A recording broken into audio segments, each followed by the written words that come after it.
8 episodes, 8 अलग अलग कहानियां।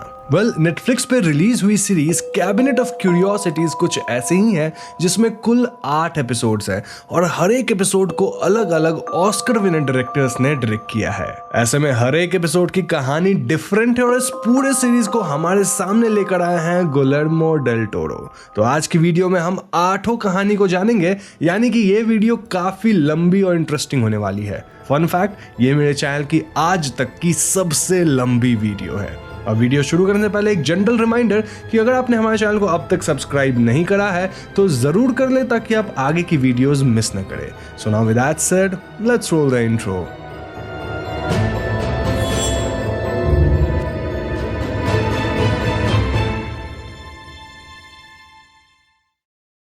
तो सीरीज का आगाज गुलेर्मो डेल टोरो खुद करते हैं, जहां वो कैबिनेट ऑफ क्यूरियोसिटी के बारे में बात करते हैं। वो कहते हैं कि पुराने समय में कैबिनेट ऑफ क्यूरियोसिटी एक तरह का कलेक्शन था जिसके अंदर आपको कुछ भी मिल सकता है, like books, paintings, specimen of natural और अननेचुरल हिस्ट्री, अ ड्रैगन्स टूथ, अ यूनिकॉर्न्स हेयर इत्यादि। लेकिन यहाँ खास बात यह है कि इन सब से एक कहानी जुड़ी होती है और पहले एपिसोड के लिए जो सामान हमें मिलता है वो है एक की टू अ स्टोरेज रूम, और इसीलिए कहानी का नाम है लॉट 36। इसके डायरेक्टर है गुलेर्मो नवारो। तो कहानी की शुरुआत में हम एक बूढ़े इंसान को देखते हैं जो कि न्यूज देख रहा होता है, और न्यूज में यूएस के ईरान और कुवैत पे करे गए अटैक वाली बात हो रही थी।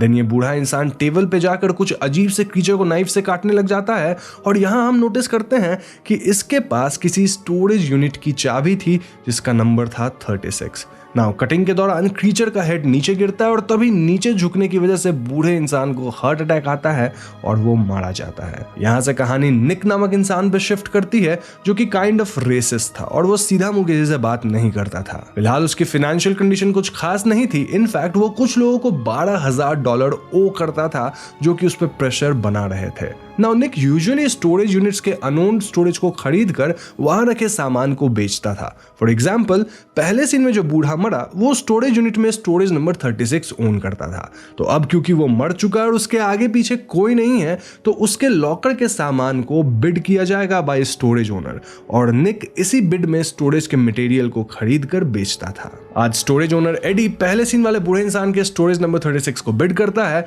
और निक इसे $400 में खरीद लेता है। अब जब वो स्टोरेज की चाबी लेने एडी के ऑफिस जाता है तो एडी उसे सिक्योरिटी कैमरा की फुटेज दिखाता है, जिसमें हम देख पाते हैं कि वो बूढ़ा इंसान दशकों से हर रोज अपने स्टोरेज 36 में एक बैग लेकर आता था। देन वो अजीब तरह से हॉप करके अंदर जाता था और जब वो बाहर निकलता था तो उसका बैग खाली होता था। नाउ दिस वाज वियर्ड, लेकिन निक इस पे ध्यान नहीं देता क्योंकि उसको तो बस जल्दी से स्टोरेज का सामान चेक करना था ताकि वो पैसे बना सके। तो निक के चाबी लेने के बाद अमीलिया नाम की एक लेडी स्टोरेज यूनिट में आती है जो कि स्टोरेज नंबर 87 की ओनर थी, लेकिन कुछ महीनों से वो एकदम आउट ऑफ रीच थी, जिस वजह से एडी को लगा कि वो शायद नहीं रही, इसीलिए उनके स्टोरेज को वो बेच डाला था। खरीदने वाला और कोई नहीं बल्कि निक ही था, और ऐसे में अमीलिया निक से गुहार लगाती है कि वो उसे एटलीस्ट स्टोरेज में रखे लेटर्स और फोटोज वगैरह दे दे, क्योंकि उनका एनी हाउ निक को कोई पैसा नहीं मिलना। लेकिन निक यहाँ अमीलिया की कोई मदद नहीं करता। इनफैक्ट वो अमीलिया के स्पेनिश होने पे उन पे भड़कता भी है। इसके बाद निक स्टोरेज नंबर 36 को खोल के उसे चेक करना शुरू करता है, और सबसे पहली चीज जो वो नोटिस करता है वो ये कि ये वाली स्टोरेज यूनिट बाकी यूनिट से थोड़ी छोटी थी। देन उसे यहाँ नाज़ी से रिलेटेड कुछ फोटोज मिलती हैं, देन कुछ सामान वगैरह जिसे लेकर वो बेचने निकलता है। अब जैसे ही निक कार में बैठता है, एक इंसान उस पर अटैक कर देता है, और ये इंसान और कोई नहीं बल्कि उसके मनी लेंडर का आदमी था जो कि निक को लास्ट वार्निंग देने आया था ताकि निक उसे पैसा लौटाए। वो निक के बढ़िया कार की विंडो और विंडशील्ड भी तोड़ देता है। इंजर्ड निक एडी के ऑफिस में फर्स्ट एड करता है, और यहाँ एडी देखता है कि निक को कुछ अजीब सामान मिले थे इन स्टोरेज जो कि ऑकल्ट से जुड़े थे। ऐसे में एडी निक को अगाथा नामक लेडी का एड्रेस देता है जो कि इस तरह के सामान में डील करती थी। निक अगाथा के यहाँ पहुंचता है और मिले हुए सामान का डील करने लगता है, जिसके लिए उसे ज्यादा पैसे नहीं मिल रहे थे। लेकिन यहाँ अगाथा की नजर निक द्वारा लाए एक स्टोन्स बोर्ड पे पड़ती है जो कि काफी ऑथेंटिक थी। वो इस बोर्ड में एक सीक्रेट स्विच दबाती है जिससे बोर्ड के नीचे एक चेंबर खुलता है और उसमें 3 किताबें थी। इन किताबों का नाम था लिबर प्राइमस डायमोनिया, लाइबर सेकुंडस सिम्बोलिया और लाइबर टर्शियस पेरिलिप्सी। अब अगाथा इन किताबों के बारे में नहीं जानती थी, लेकिन वो अपने एक एसोसिएट रोलैंड को बुलाती है जो कि इन सब में माहिर था। रोलैंड फौरन यहाँ आता है और वो कहता है कि ये सियोंस बोर्ड सच में बढ़िया है, जिसे खून से ट्रीट किया गया है ताकि इसकी मदद से डीमन को समन किया जा सके। अब जैसे ही रोलैंड की नजर उन 3 किताबों में पड़ती है, वो एकदम चौंक जाता है क्योंकि ये बहुत ही रेयर सैटानिक बुक्स थी।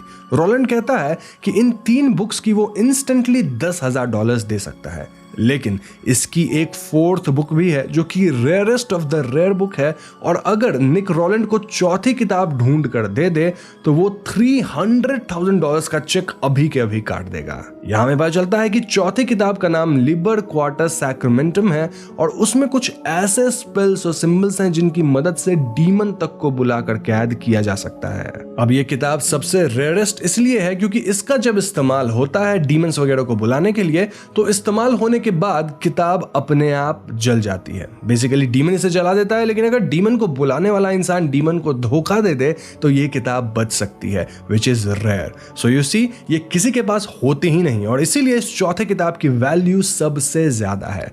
ये सब सुनकर निक फौरन रोलैंड के साथ अपने कार में स्टोरेज यूनिट की ओर जाने लगता है ताकि वो दोनों मिलकर चौथी किताब वहां ढूंढ सके। कार में ये दोनों बात करने लगते हैं, जहां में पता चलता है कि रोलैंड को उस बूढ़े इंसान के बारे में कुछ बातें पता थी जिसका ओरिजिनली ये स्टोरेज यूनिट 36 हुआ करता था। रोलैंड बताता है कि बूढ़े का परिवार काफी अमीर था और उनका यूरोप में स्टील का धंधा हुआ करता था। वर्ल्ड वॉर 2 के दौरान उनका परिवार अमेरिका आया, जहां वो लोग वेपन्स वगैरह बनाने लगे, लेकिन ये वेपन्स वो नाजीज के लिए बनाते थे। अब वो बूढ़ा इंसान जो कि स्टोरेज यूनिट का ओनर था, वो खुद एक बहुत ही ईविल टाइप का इंसान था। वो अपना धन दौलत जुए में खो दिया, अपना परिवार बर्बाद किया और लोग तो ये तक मानते हैं कि वो ऑकल्ट वगैरह में पार्टिसिपेट करने लग गया था। एक बार वो एक ईविल एंटिटी को हमारी दुनिया में लाया और उसे एक वेसल दिया टू ऑक्यूपाई, जो कि और कोई नहीं बल्कि उसकी अपनी बहन थी। जी हाँ दोस्तों, बूढ़ा अपनी बहन को ही ईविल से पजेस करवा दिया था एंड देन वो उस ईविल डीमन तक को धोखा दिया। अब इस पॉइंट पे निक और रोलैंड स्टोरेज प्लेस पे पहुंच जाते हैं और ये दोनों स्टोरेज यूनिट 36 में चौथी किताब ढूंढने लगते हैं। यहाँ ये दोनों नोटिस करते हैं कि यूनिट की बैक वॉल हॉलो थी और ऐसे में निक वॉल को समहाउ खोल लेता है। अंदर एक सीक्रेट चेंबर था जो कि किसी ऑकल्ट प्रैक्टिस जैसा दिख रहा था और यहाँ रोलैंड काफी सावधानी बरत रहा था। इस पर हम भी समझ पाते हैं कि क्यों ये स्टोरेज यूनिट पहले थोड़ा छोटा लग रहा था, क्योंकि इसके पीछे एक सीक्रेट वॉल था और उसके पीछे ऑकल्ट चेंबर। खैर, हम देख पाते हैं कि चेंबर के बीचों बीच कुछ सिंबल्स वगैरह बने हुए थे और वहां उस बूढ़े इंसान के बहन की लाश ऐसे पड़ी थी मानो वो ट्रैप्ड हो। उस लाश का चेहरा नहीं था और रोलैंड निक से सावधानी बरतने को कहता है क्योंकि एक छोटी गलती से भी ईविल एंटिटी जाग सकती है। वहीं पास ही चौथी किताब थी और ऐसे में निक बिना परवाह किए सिंबल्स और सर्कल्स में एंटर करके क्रॉस करने लगता है ताकि वो किताब को जल्दी से हासिल कर सके। रोलैंड चिल्लाकर मना करता है, लेकिन अब तक लाश के अंदर से एक एंटिटी जाग कर बाहर आ चुकी थी। ये एंटिटी रोलैंड को निगल लेती है और इसके ठीक बाद चौथी किताब जल जाती है। निक फौरन यहां से भागता है, लेकिन ये एंटिटी उसके पीछे पड़ गई थी। भागते हुए निक स्टोरेज प्लेस के एक डोर तक पहुंचता है जो कि बाहर से बंद था, लेकिन तभी वो बाहर अमीलिया को देखता है और उनसे मदद मांगता है। अमीलिया, जिसकी मदद निक बिल्कुल भी नहीं करा था, वो भी निक को वहां से नहीं निकालती और ऐसे में ये एंटिटी निक को भी मार डालती है। इसी के साथ पहली कहानी खत्म। सो एज यू सी, ये कहानी एक इंसान के ग्रीड को दर्शाती है। निक बस 12 के ओ करता था और 3 बुक्स के उसे 10,000 मिल रहे थे। इसके अलावा बाकी मटेरियल्स के भी उसे अच्छे पैसे मिले थे, जिससे ना सिर्फ वो अपना कर्ज चुका देता बल्कि उसके पास कुछ एक्स्ट्रा पैसे बच भी जाते। लेकिन वो रिस्क लेकर चौथी किताब लाने गया और ऐसे में वो मारा गया। अब चौथी किताब लाने गया था, वहां तक भी ठीक था, वो ले सकता था चौथी किताब, लेकिन हम देखते हैं कि निक में ग्रीड के अलावा बहुत ही डिसरिस्पेक्ट करने की आदत थी लोगों को और इसीलिए वो ब्रेन वॉश होकर रेसिस्ट बन चुका था।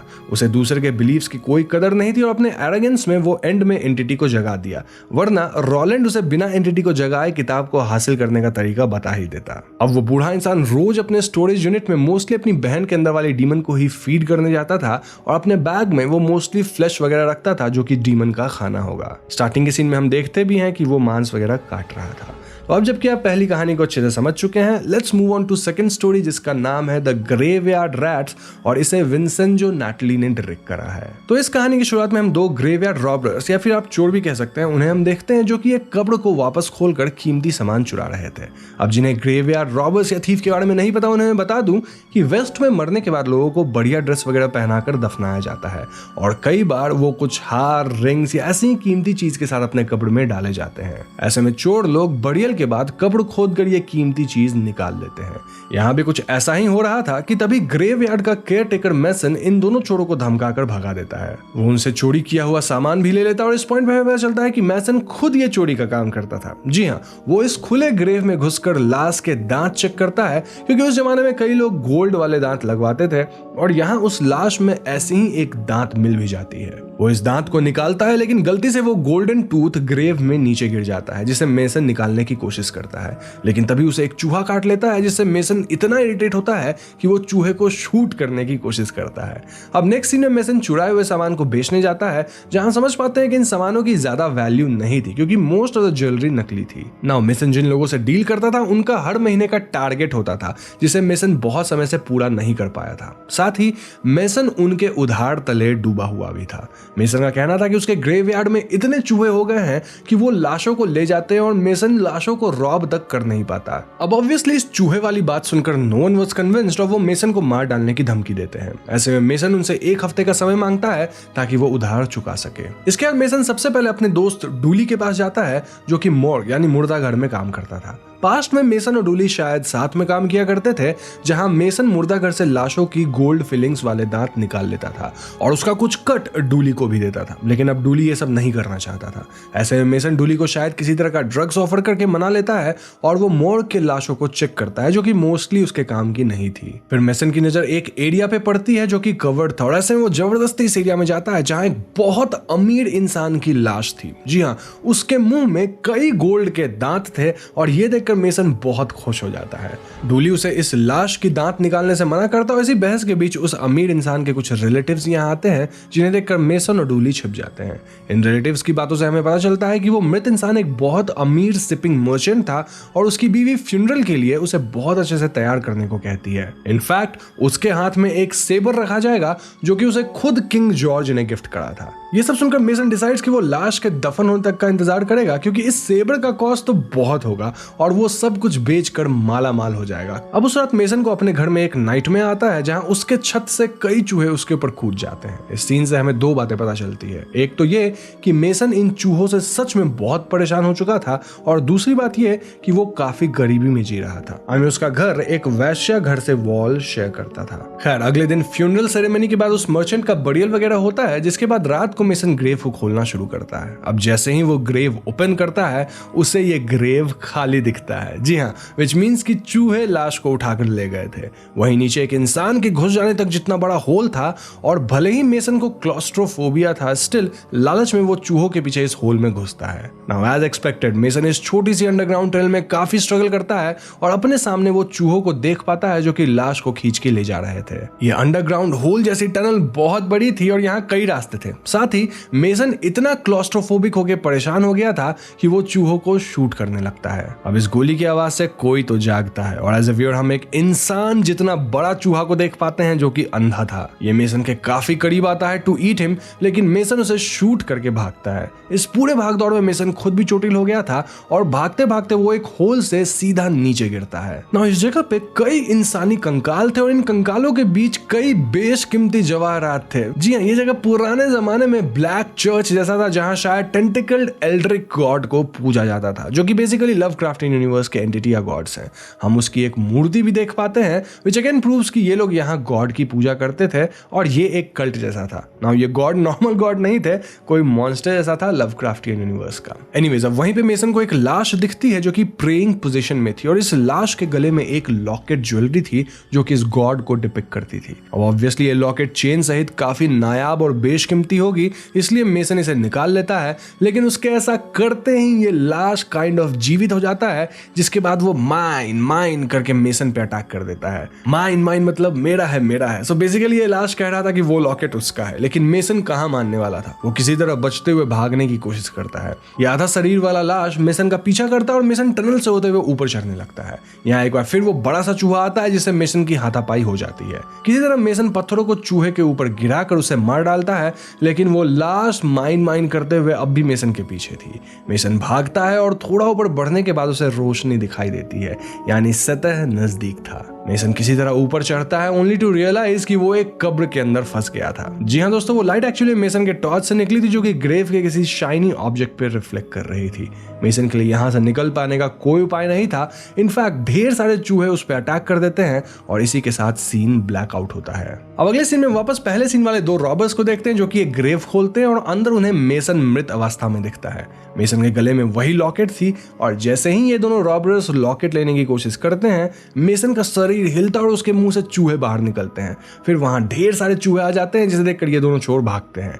इसी के साथ एपिसोड खत्म। तो दोस्तों, अगर आप इस एपिसोड पे ध्यान दें तो यहाँ का थीम ग्रीड को लेकर है। आई मीन यहाँ भी मेसन चाहता तो मोर्ग में सबके जाने के बाद सिर्फ सोने वाले दांत निकालकर भाग सकता था और उससे अपना उधार चुकता कर लेता, इनफैक्ट कुछ पैसे भी बच जाते। लेकिन उसे स्वॉर्ड यानी कि सेबर चाहिए था और बाकी सब कुछ भी चाहिए था, जिसके लिए वो वेट करता है। इसका परिणाम ये कि वो चूहों द्वारा मारा गया। ना अंडरग्राउंड में हम एक ब्लैक चर्च देख पाते हैं, जहां उस एंटिटी की पूजा होती थी and it was pretty obvious कि वहां किसी तरह का कल्ट चलता था। अब ये कहानी ऑब्वियसली सेलम की है, तो आपको पता ही है सेलम में विच ट्रायल्स वगैरह होता था और वहां की हिस्ट्री इस तरह के कल्ट और विच क्राफ्ट को लेकर कितनी रिच है। तो उन्हीं मिथ्स या फिर हिस्ट्रीज को लेकर इस ब्लैक चर्च का कॉन्सेप्ट बनाया गया होगा। ना उन्हीं कल्टिस्ट में से एक मेंबर था जिसका लॉकेट मेसन चुराने की कोशिश किया, लेकिन मरने के बाद भी वो अपने लॉकेट को माइन चिल्लाकर बचाने की कोशिश में था। दिस मेक्स मी वंडर कि शायद इस कल्ट के लोग चूहों के साथ मिलकर काम करते होंगे, क्योंकि देखा जाए तो चूहे भी ज्वेलरी और लॉकेट्स वगैरह प्रोटेक्ट करते थे, इकट्ठा कर रहे थे। तो चूहे भी ज्वेलरीज और लॉकेट्स वगैरह को प्रोटेक्ट करते हुए इकट्ठा कर रहे थे। यहाँ आने वाली लाशों को तो चूहे खा जाते हैं, लेकिन इस कल्टिस्ट का पुराना सड़ा गला शरीर अभी तक खाया हुआ नहीं था। अब पूरे एपिसोड के दौरान हम देखते हैं कि मेसन भगवान को कितना मानता था, लेकिन वो भगवान की बात नहीं सुन रहा था।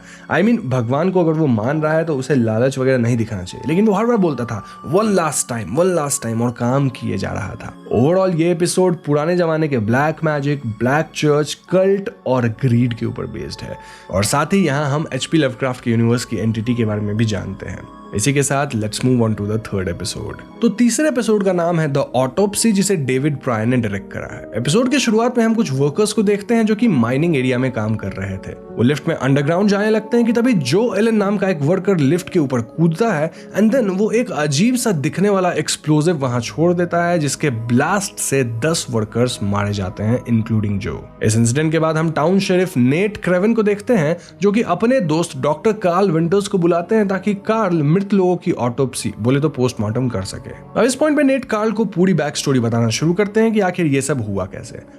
2 महीने पहले रोनाल्ड हेनली नामक एक इंसान जो कि एक मिल वर्कर था, वो मिसिंग हो गया था और उसकी खोज नेट और उसके ऑफिसर्स कर रहे थे। उस घटना के 1 हफ्ते बाद वहीं पे एक औरत भी गायब हुई जो कि लॉन्ड्रोमैट चलाती थी। इनफैक्ट 1 महीने में कुल 6 लोग आसपास के एरिया से गायब हो गए थे। अब जंगल में खोजबीन के दौरान नेट को एक बॉडी मिली जिसकी एजेस को नाइफ से काटा गया था और उस शरीर में एक बूंद खून नहीं था। ऐसे में नेट फॉरेस्ट एरिया में 2 हंटर्स को गार्ड करने के लिए छोड़ता है, लेकिन रात तक वो दोनों भी गायब हो गए थे। खैर अगली सुबह नेट को पता चलता है कि इन्हें जो लाश मिली थी वो किसी एबल डॉहर्थी नामक इंसान की है और वो इंसान भी कुछ दिनों से मिसिंग था। उसे आखिरी बार एक बार में देखा गया था, जिस बार का नाम था ट्रकर्स टैवर्न। बार में एबल अपने पुराने दोस्त एडी साइक्स से मिला था, लेकिन यहाँ आश्चर्य वाली बात यह थी कि एडी खुद को जो एलन बता रहा था। जी हाँ, वही जो जिसने स्टार्टिंग सीन में धमाका करा था। एबल के हिसाब से वो और एडी सालों से सेम मिल में काम करते हैं और कुछ ही महीनों पहले एडी एकदम से आना बंद कर दिया।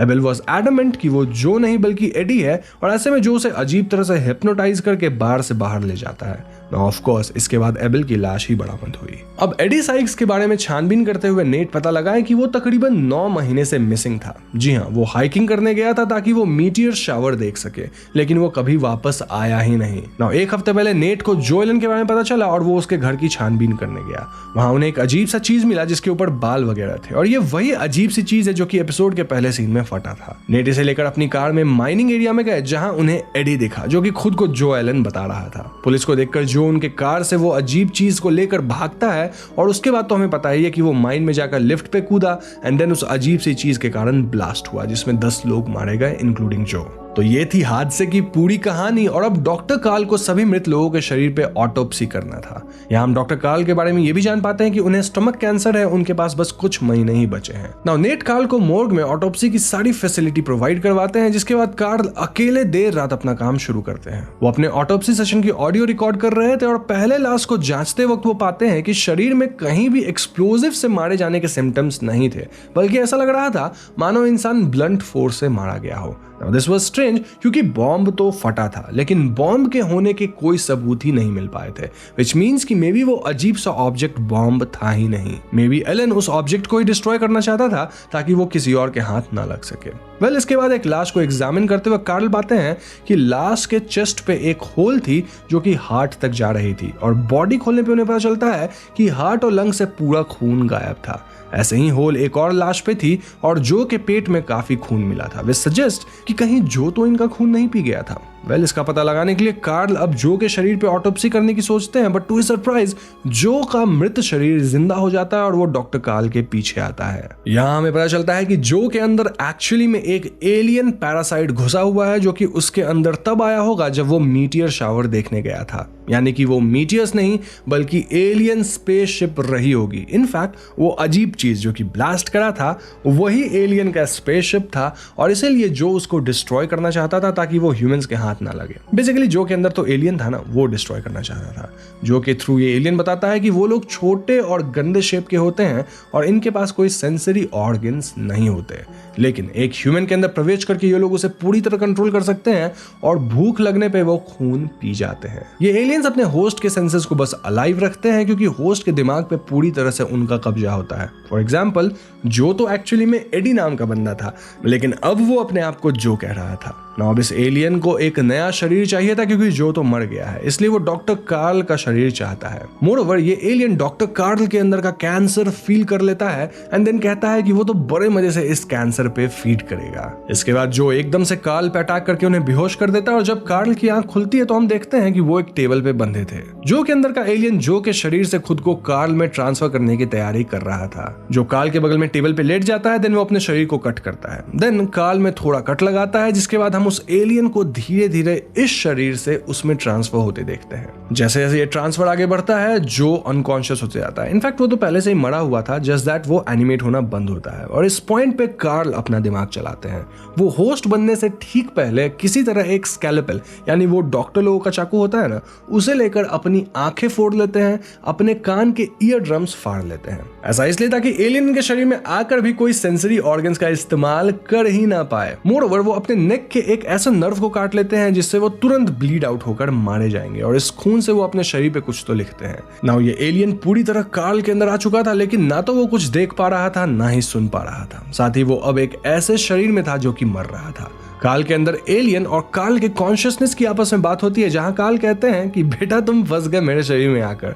मोरओवर हमारी पूरी कॉन्वर्सेशन रिकॉर्ड हुई है क्योंकि रिकॉर्डिंग टेप ऑन था, यानी कि जब नेट आएगा तो इस टेप को सुनेगा और उसे सब पता चल जाएगा। अब अगले दिन जब नेट आते हैं तो वो कार्ल को मृत पाते हैं जिन्होंने खून से अपने शरीर पे लिखा था कि listen to the recordings and burn me. इस रिकॉर्डिंग में ऑब्वियसली सब कैप्चर हुआ होगा तो नेट को सब समझ आ जाएगा। और यहाँ कार्ल ने भी अपने शरीर को जला देने की इंस्ट्रक्शन दे रखी थी ताकि उनके अंदर फंसा एलियन पैरासाइट भी साथ ही जल के मारा जाए। यहीं पे एपिसोड खत्म हो जाती है।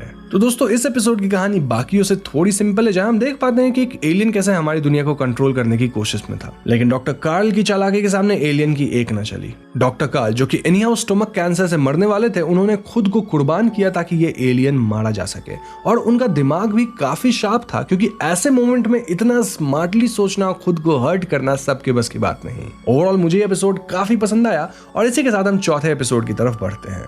फोर्थ एपिसोड का नाम है द आउटसाइड, जिसे एना लिली डेरिक की है। ये कहानी स्टेसी नाम की लेडी की है जो कि दिखने में उतनी अच्छी नहीं है और वो सोशली भी थोड़ा ऑकवर्ड है। स्टेसी का पति कीथ पुलिस में काम करता है और वो स्टेसी को बहुत प्यार करता है। स्टेसी को टैक्सीडर्मी का शौक है और इसका प्रमाण हम स्टेसी के घर में हर जगह देख पाते हैं। अब जिन्हें टैक्सीडर्मी नहीं पता उन्हें मैं बता दूं कि कई लोग मृत जानवर या पक्षी का स्किन निकाल कर उसे स्टफ कर देते हैं, जिससे वो स्टफ्ड मृत जानवर देखने में एकदम रियल और अलाइव लगता है।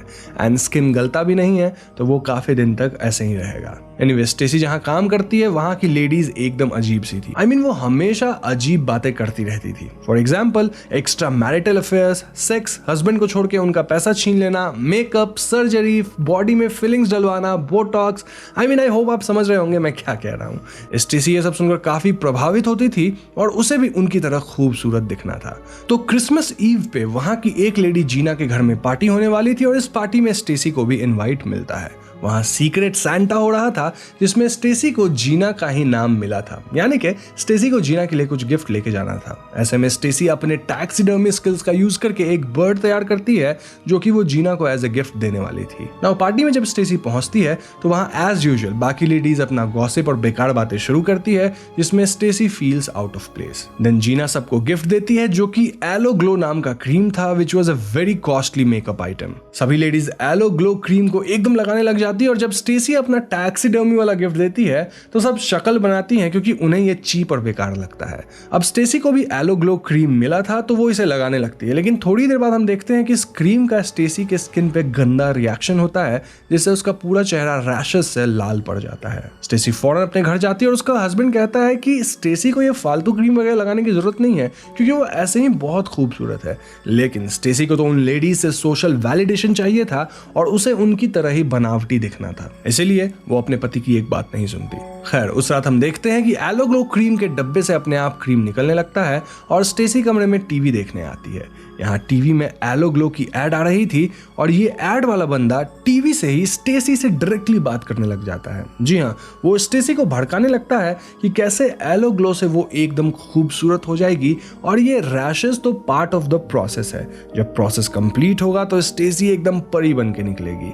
इससे कन्विंस होकर स्टेसी ढेर सारा एलो ग्लो ऑर्डर कर लेती है और वो इसका इस्तेमाल भी करने लगती है। स्टेसी के रैशेस बढ़ते जा रहे थे, इनफैक्ट अब वो घाव जैसे हो गए थे और उसका स्किन तक निकलने लग गया था, बट स्टिल स्टेसी क्रीम लगाए जा रही थी। स्टेसी का पति उसे बार बार समझा रहा था कि ये क्रीम मत लगाओ, लेकिन स्टेसी इतना माइंड वॉश हो चुकी थी कि वो अपने पति से ही झगड़ने लग गई थी। मीनवाइल वो ऑफिस भी नहीं जा रही थी और टीवी पे एड वाला बंदा हर रात स्टेसी का माइंड वॉश कर रहा था। एक रात स्टेसी देखती है कि बेसमेंट में सारे एलो ग्लो के डब्बे में से क्रीम अपने आप बाहर निकलने लग गए थे और वो एक अजीब शेप ले रहे थे। ये देखकर स्टेसी भागती है और अगले दिन वो फिर से अपने पति से इसी टॉपिक पे झगड़ती है। कीथ स्टेसी को डॉक्टर के पास ले जाना चाहता था क्योंकि उसके रैशेस बहुत बढ़ गए थे, लेकिन स्टेसी का मानना था कि ये सब हीलिंग प्रोसेस है और कुछ दिन बाद वो एकदम हुस्न परी बन के निकलेगी। खैर, उस दिन जब कीथ जॉब पे जाता है तो स्टेसी फिर से अपने बेसमेंट में जाती है जहां एलो ग्लो क्रीम से एक ह्यूमन जैसा स्ट्रक्चर खड़ा था और स्टेसी इसको किस करके गले लगाती है। वो पूरी तरह क्रीम से लथपथ हो जाती है और कुछ देर बाद कीथ स्टेसी को ऐसी हालत में देखकर चौंक जाता है। वो स्टेसी को डांटता है, फिर समझाने की कोशिश करता है कि तुम ऐसे ही खूबसूरत हो, चलो डॉक्टर के पास ठीक करवा देता हूँ। लेकिन स्टेसी तो इतना माइंड वॉश हो चुकी थी कि वो कीथ पे बहुत भड़कती है एंड देन एक चाकू से कीथ के सर में दे मारती है। कीथ इस पॉइंट पे भी स्टेसी को ब्लेम नहीं कर रहा था। इनफैक्ट वो चाकू अपने सर से बाहर निकालता है और हेल्प मांगता है, लेकिन अब तक स्टेसी हैड लॉस्ट इट और वो एक एक्स लाकर अपने पति को ही मार गिराती है। मरने से पहले भी कीथ स्टेसी को ब्लेम नहीं कर रहा था, शोइंग कि वो स्टेसी से कितना प्यार करता था। इसके बाद स्टेसी बाथटब में जाती है जो कि पूरी तरह से क्रीम से भरा था और निकलने के बाद इस बार स्टेसी वाकई सुंदर हो गई थी। वो अपने पति का ही टैक्सीडर्मी करके उसे एज ए स्टैचू घर में रख देती है एंड देन वो एकदम सुंदर बन के अपने वर्क प्लेस पे जाती है। वहां सभी लेडीज स्टेसी को प्रेज करती हैं, उसके पीछे पीछे भागती हैं और स्टेसी को ये सब बहुत अच्छा लगता है। स्टेसी भी बाकी औरतों की तरह बकवास बातें करने लगती है। उसे सोशल स्टेटस मिल गया था, लेकिन एट व्हाट कॉस्ट। एपिसोड के एंड में स्टेसी पूरी तरह अपना दिमाग खो चुकी थी और उसके लाइफ में अब बस उसका नया सोशल स्टेटस ही मैटर कर रहा था। कहानी यहीं खत्म होती है। तो दोस्तों, ये कहानी हमें बहुत बढ़िया सोशल मैसेज देती है कि आज के जमाने में लोग उनको ही लात मार देते हैं जो उनके शुभचिंतक हो। लोगों को बस सोशल स्टेटस चाहिए होता है, वो भी उनसे जो कि मैटर तक नहीं करते। इसके चक्कर में लोग घर परिवार सब छोड़ देते हैं और यहाँ कंपनीज भी इनसिक्योर लोगों का बहुत फायदा उठाती है। उन्हें अपना प्रोडक्ट बेचना, लाइक ये खा के पतले हो जाओ, ये खा के बॉडी बना लो, ये खा के गोरे हो जाओ, ये करके लंबे हो जाओ, ऐसे तुम सुंदर दिख जाओगे इत्यादि। तो हमें समझना चाहिए कि हमारा परिवार ही हमारे बारे में अच्छा सोचता है और हमें खुद को एक्सेप्ट करना सीखना चाहिए। हम कैसे भी दिखते हैं वो मैटर नहीं करता। व्हाट मैटर्स कि हम अंदर से कैसे हैं और हमारा सर्कल कैसा है। एपिसोड में टीवी से बात करने वाला एंकर एक मेटाफोरिकल रिप्रेजेंटेशन है कि कैसे ये ब्यूटी दिलाने वाले प्रोडक्ट्स अपने कस्टमर को इनसिक्योर करके फंसाते हैं। साथ ही इनके फंसने वाले लेडी या मैन कैसे बस शेल्फिश होकर अपने बारे में सोचता है, लाइक डिवोर्स लेके एलिमनी लेना, एक्स्ट्रा मैरिटल अफेयर्स रखना इत्यादि। इन द एंड ऐसे लोग अकेले पड़ जाते हैं क्योंकि सोशल वैलिडेशन से कुछ मिल तो नहीं रहा, and then creeps in depression, anxiety and all that. वो लोग बहुत इनसिक्योर भी होते हैं। इसलिए इट्स इंपॉर्टेंट कि हम अपने आप को एक्सेप्ट करें और हेल्दी वे में खुद को बेटर करने की कोशिश करें। फॉर एग्जाम्पल, अगर कोई इंसान मोटा है और उसे पतला होना है तो वो हेल्दी वे में एक्सरसाइज करे, डाइट ले, ना कि कुछ ऐसी सप्लीमेंट्स लेने लग जाए जिससे उसका फैट गल जाएगा या फिर सर्जरी या फिर ये वो वगैरह वगैरह। इससे कुछ होगा नहीं और इससे बस अपनी ही इनसिक्योरिटी बढ़ती जाती है। इसी के साथ let's move on to the 5th episode. 5वें एपिसोड का नाम है पिकमैन्स मॉडल और इसे कीथ थॉमस ने डायरेक्ट करा है। कहानी की शुरुआत 1909 के आर्कम मैसाचुसेट्स में होती है, जहां हम आर्टिस्ट विलियम थर्बर से मिलते हैं। थर्बर अपनी गर्लफ्रेंड रेबेका की पेंटिंग ड्रॉ कर रहा होता है, जिसके बाद वो अपने यूनिवर्सिटी मिस्काटोनिक चला जाता है, जहां वो आर्ट की पढ़ाई भी कर रहा है। हमें मालूम होता है कि थर्बर काफी टैलेंटेड आर्टिस्ट है और सारे टीचर्स, इवन स्टूडेंट्स, उसके जजमेंट को वैल्यू करते हैं। क्लास के दौरान प्रोफेसर स्टूडेंट्स को एनुअल आर्ट कॉम्पिटिशन के बारे में बताते हैं, जिसमें जीतने वाले आर्टिस्ट की पेंटिंग को आर्कम आर्ट गैलरी में प्रस्तुत किया जाएगा। वो ये भी बताते हैं कि थर्बर ये कॉम्पिटिशन पिछले साल जीत भी चुका है। इसके बाद हम मिलते हैं नेक्स्ट मेन कैरेक्टर से, जिसका नाम है रिचर्ड पिकमैन। अब पिकमैन बाकी स्टूडेंट्स के मुकाबले काफी एजेड था और प्रोफेसर स्टूडेंट से उसका इंट्रोडक्शन करवाते हुए बताते हैं कि वो उनके साथ ही क्लास अटेंड करेगा। इसके बाद क्लास वर्क के तौर पे सभी को 15 मिनट्स में एक मॉडल की पेंटिंग बनाने का टास्क मिला था और प्रोफेसर एडवाइस करते हैं कि draw what you see. Painting बनाते हुए थर्बर नोटिसेस कि पिकमैन अपनी पेंटिंग्स काफी पैशन के साथ कर रहा है। पेंटिंग खत्म करके वो पिकमैन की पेंटिंग को झांकता है, जहां पिकमैन ने सरप्राइजिंगली मॉडल को जले सड़े मांस और एक से ज्यादा हाथ पैर के साथ काफी मॉन्स्ट्रस लुक दिया था। हम नोटिस करते हैं कि पेंटिंग पे नजर डालते ही थर्बर के हाथ अजीब तरह से मुड़ने लगते हैं, एज इफ उस पे असर कर रहे हों। नाउ क्लास के बाद एक डिस्कशन के दौरान थर्बर को पता चलता है कि पिकमैन जब छोटा था तब उसकी माँ खुद को मार ली थी और उसके पिता पागल हो गए थे। इनहेरिटेंस वगैरह के भरोसे वो पूरे इंग्लैंड में ट्रैवल कर पाता है। थर्बर को यह भी पता चलता है कि पिकमैन अक्सर सिमेट्री में पेंटिंग्स बनाया करता है। यहाँ हम एज एन ऑडियंस समझ पाते हैं कि थर्बर को पिकमैन के आर्ट में काफी इंटरेस्ट आ गया था। अगली सीन में हम पिकमैन को देखते हैं, जो कि सिमेट्री में बैठा एक डेड कैट को ड्रॉ कर रहा है। यहाँ उससे मिलने थर्बर आता है और उसे उसकी कला के लिए अप्रिशिएट करता है। वो पिकमैन से यह भी जानने की कोशिश करता है कि उसकी इंस्पिरेशन क्या है। इस पे पिकमैन बोलता है कि उसे दुनिया का असली सच मालूम है, जो कि है दर्द, दुख, मौत, करप्शन इत्यादि, और वो बेसिकली यही चीजें ड्रॉ करता है। इसके बाद पिकमैन अपने पेंटिंग्स की डायरी थर्बर को दिखाता है, जहां काफी डरावने और क्रीपी स्केचेस बनाए गए थे, इंक्लूडिंग ए मॉन्स्टर। इसके बाद थर्बर फिर से पिकमैन से पूछता है कि उसे ये सारे इंस्पिरेशन मिलती कहां से है, जिसपे पिकमैन बताता है वेयर फियर लिव्स। अब अगले सीन में हम देखते हैं कि स्टूडेंट्स आर्ट कंपटीशन में हिस्सा लेते हैं, जहां पिकमैन की पेंटिंग्स जूरी मेंबर्स को डिस्टर्ब कर देती है और वो गुस्से में निकल जाते हैं। थर्बर पिकमैन से मिलने जाता है और पिकमैन उसे कहता है कि उसकी पेंटिंग्स के लिए ये ऑडियंस सही नहीं है और उसे अपने रूम में इनवाइट भी करता है ताकि थर्बर उसकी पेंटिंग्स को जज कर सके। थर्बर पिकमैन के साथ जाता है और देखता है कि पिकमैन के कमरे में कई मॉन्स्टर्स, मर्डर्स और घोस्टली फिगर्स की पेंटिंग रखी है। पिकमैन बताता है कि उसकी फैमिली इंग्लैंड में बहुत पुराने समय से रह रही है, जब विच ट्रायल्स वगैरह हुआ करते थे। वो ये भी बताता है कि उसका खुद का खानदान विच क्राफ्ट वगैरह के लिए जाना जाता था और उसकी माँ उसे इनकी कहानियां भी सुनाती थी। ये कहकर पिकमैन अपनी एक पेंटिंग थर्बर को दिखाता है और इस पेंटिंग में हम पिकमैन की आंट लवीनिया को देखते हैं। सपोजिटली लवीनिया एक विच थी जिसने अपने ही पति को मार डाला और उसके मांस को अपने गुट के लोगों को एक ग्रैंड फीस्ट में खिला दिया। इसी ग्रैंड फीस्ट को इस पेंटिंग में डिपिक्ट किया गया था। पेंटिंग देखकर थर्बर काफी डिस्टर्ब हो जाता है और वहां से तुरंत निकल जाता है।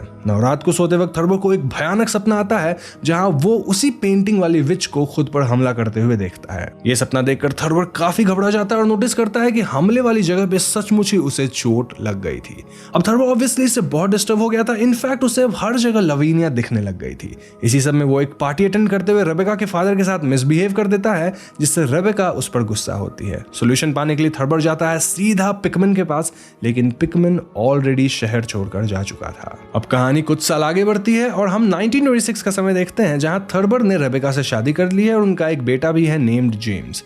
थर्बर अब एक आर्ट गैलरी में रिस्पेक्टेड रिस्पेक्टेड पोजीशन पे है और उसकी लाइफ संभल चुकी है, लेकिन कॉलेज से उस इंसिडेंट और नाइटमेयर को वो भूल नहीं पाया है और आज भी उसे उस पेंटिंग के सपने आते हैं। सपने में वो कुछ चांटिंग्स भी सुन पाता है, विच वेयर योग सोत होत या इनगाह इत्यादि। तो इन सब के बीच एक दिन उसे एक पेंटिंग डिलीवर होती है, जो कि और कोई पेंटिंग नहीं बल्कि वही लवीनिया की फीस्ट वाली पेंटिंग थी। जी हाँ, ये पेंटिंग देखकर थर्बर की हालत खराब होने लगती है और उसे इसके अंदर के लोग और डीमंस अलाइव होते हुए मालूम पड़ते हैं। और तो और उसे इस बार इस पेंटिंग वाली फीस्ट में एक बच्चा भी शामिल दिखता है। इस सब के इफेक्ट में थर्बर खुद को ऑलमोस्ट स्टैब करने वाला था, लेकिन फिर वहां रेबेका आती है जो उसे बताती है कि पेंटिंग पिकमैन नाम का आदमी दे गया है। इसके बाद थर्बर तुरंत अपने नौकर से कहकर ये पेंटिंग वापस पिकमैन को भिजवा देने को कहता है, लेकिन उससे पहले ही थर्बर का बेटा जेम्स इस पेंटिंग को देख लेता है एंड वो काफी डर जाता है। तो अगले दिन थर्बर का कलीग जो आर्ट गैलरी में पिकमैन की पेंटिंग्स को प्रेजेंट करने की बात करता है, जिसके लिए बाकी सब तो राजी हो जाते हैं, लेकिन थर्बर काफी अनकंफर्टेबल हो जाता है। वो जो से ऐसा ना करने को भी कहता है, लेकिन कोई उसकी बात पे ध्यान नहीं देता। रात को वापस घर जाते वक्त थर्बर को सेमेट्री में एक अजीब सा क्रीचर ग्रेवस्टोन्स के पीछे छुपा दिखता है, बट वो ध्यान नहीं देता ना। घर पहुंचकर वो पाता है कि पिकमैन वहीं उसका इंतजार कर रहा था और वो रेबेका और जेम्स से बात भी कर रहा था। यहाँ रेबेका पिकमैन के आर्ट में काफी इंटरेस्ट दिखा रही थी, जिससे थर्बर परेशान हो जाता है। वो पिकमैन को बहाने से वहां से वापस जाने के लिए कहता है, लेकिन जाने से पहले पिकमैन थर्बर को अपने घर इनवाइट करता है, क्योंकि उसने अपनी लाइफ की बेस्ट पेंटिंग ड्रॉ करी थी और वो थर्बर का जजमेंट चाहता था। इसके रात में हम देखते हैं कि जेम्स को काफी नाइटमेयर्स आने लग गए थे और इस सब से परेशान होकर थर्बर अपनी गन लेकर पिकमैन से मिलने सेमेट्री जाता है। यहाँ थर्बर पिकमैन को अपनी फैमिली से दूर रहने को कहता है, लेकिन पिकमैन बताता है कि वो सिर्फ थर्बर की जजमेंट के लिए यहाँ तक वापस आया है और अगर एक बार वो उसकी पेंटिंग्स देख ले तो पिकमैन हमेशा के लिए उन सब से दूर चला जाएगा। इनफैक्ट वो अपनी पेंटिंग्स भी गैलरी में नहीं रखेगा। ये सुनकर थर्बर राजी हो जाता है और एक बार फिर पिकमैन अपनी पेंटिंग्स दिखाने के लिए थर्बर को साथ ले जाता है। थर्बर और पिकमैन कुछ दरवाजे वगैरह पार करके एक अंडरग्राउंड सेलर तक आते हैं और आसपास थर्बर पिकमैन की अजीबोगरीब पेंटिंग्स देख पाता है। उसके बाद पिकमैन डोर के अंदर जाता है और थर्बर को वहीं बाहर उसका इंतजार करने के लिए कहता है। बाहर से थर्बर सुन पाता है कि पिकमैन किसी से बात कर रहा है और समझा रहा है कि थर्बर मेरा दोस्त है और तुम उसे नुकसान नहीं पहुंचा सकते। इसके बाद थर्बर खुद ही इस कमरे के अंदर दाखिल होता है, जहां कमरे के बीचों बीच एक कुआं था जिसे ढक कर रखा गया था। यहाँ थर्बर पिकमैन की कई डिस्टर्बिंग पेंटिंग्स देखता है और वो डिसाइड करता है कि वो उन सब में आग लगाकर सारा किस्सा ही खत्म कर देगा। लेकिन उसी टाइम वहां पिकमैन आ जाता है और वो थर्बर को कुछ दिखाने की जिद करता है।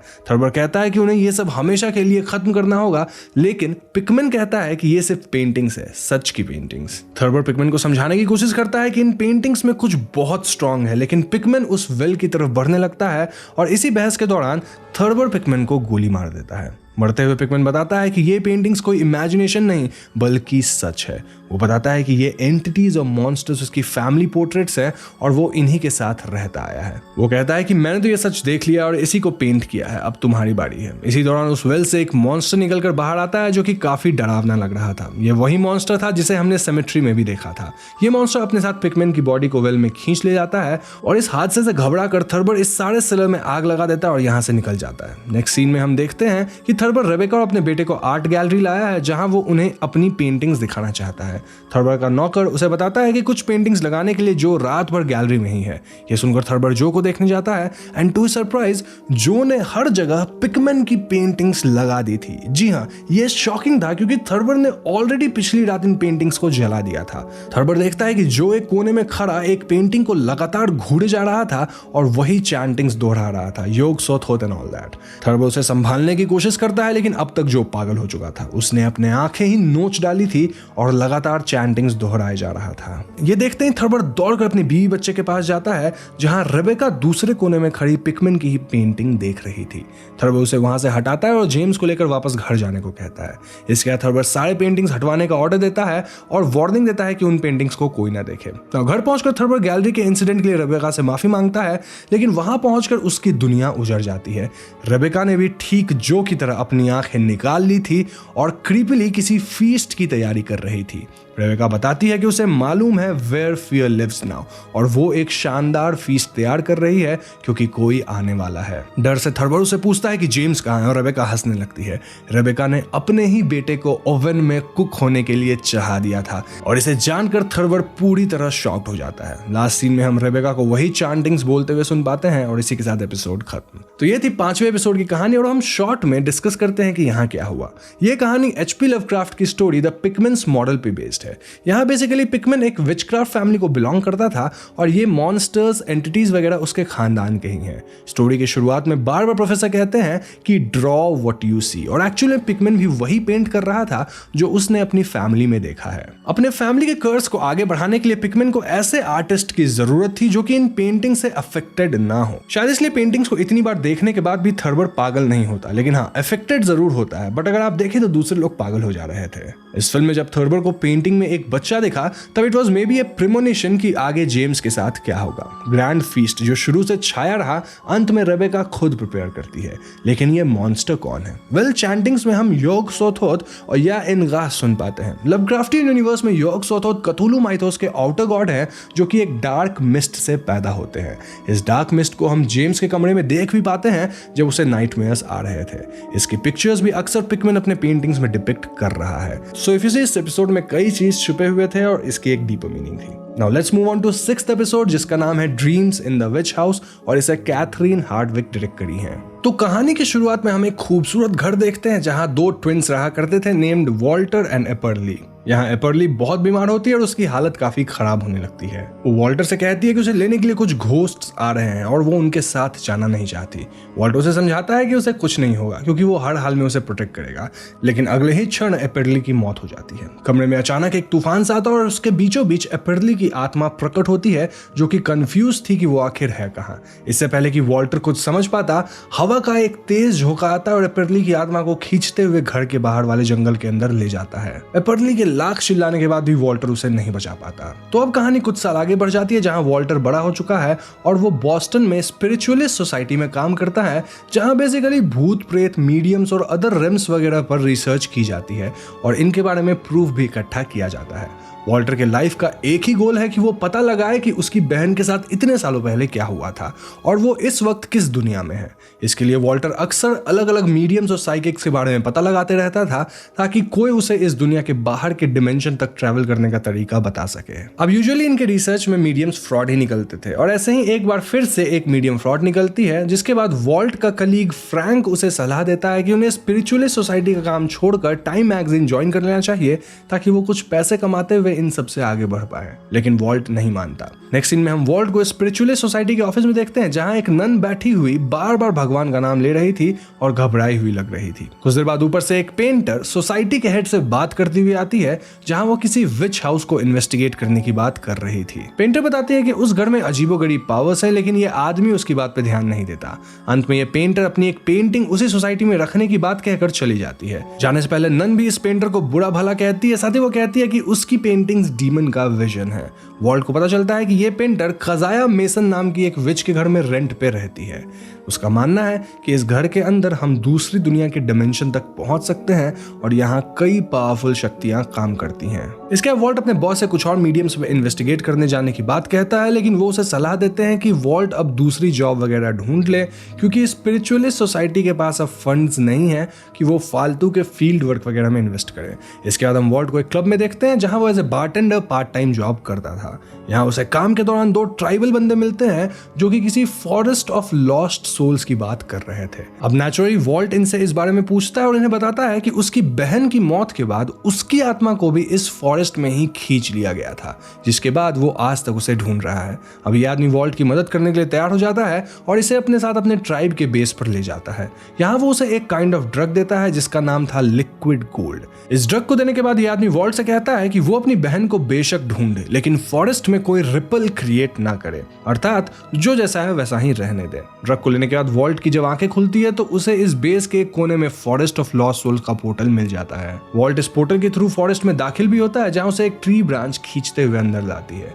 इस फॉरेस्ट का माहौल काफी ड्रीमी था जहां हर जगह हम आत्माओं को देख पाते हैं। यहाँ एक आवाज को फॉलो करते हुए वॉल्ट एपर्ली को ढूंढ लेता है। जी हाँ, भाई बहन एक दूसरे से मिलकर काफी खुश होते हैं और एपर्ली वॉल्ट से बताती है कि वो यहाँ इसलिए फंस गई क्योंकि उसने मौत को एक्सेप्ट नहीं किया था। कुछ देर बाद ड्रग का असर खत्म होने लगता है और वॉल्ट वापस अपनी दुनिया में आ जाता है। तो तो इसके बाद वॉल्ट तुरंत अपने दोस्त को ये सब बताने के लिए जाता है, जहां वो उसकी बात पर यकीन नहीं करता है। इसके बाद वॉल्ट अकेले ही अपनी बहन को उस दुनिया से इस दुनिया में लाने का डिसीजन लेता है। वो लिक्विड गोल्ड की मदद से वापस फॉरेस्ट में जाता है और इस बार उसे यहाँ वो पेंटर दिख जाती है जो कि विच हाउस की पेंटिंग ड्रॉ कर रही थी। इस बार एपरली से मिलने पे वो उसे अपने साथ चलने के लिए कहता है, लेकिन एपरली इस बात पर विजुअली शॉक्ड हो जाती है और यहाँ हम समझ पाते हैं कि एपरली ने अपने मौत को एक्सेप्ट कर लिया है। एपरली वॉल्ट से पूछती है कि उसने अपना पियानिस्ट बनने का सपना पूरा किया या नहीं, जिसपे वॉल्ट बताता है कि उसकी मौत के बाद उसने कभी पियानो को हाथ भी नहीं लगाया।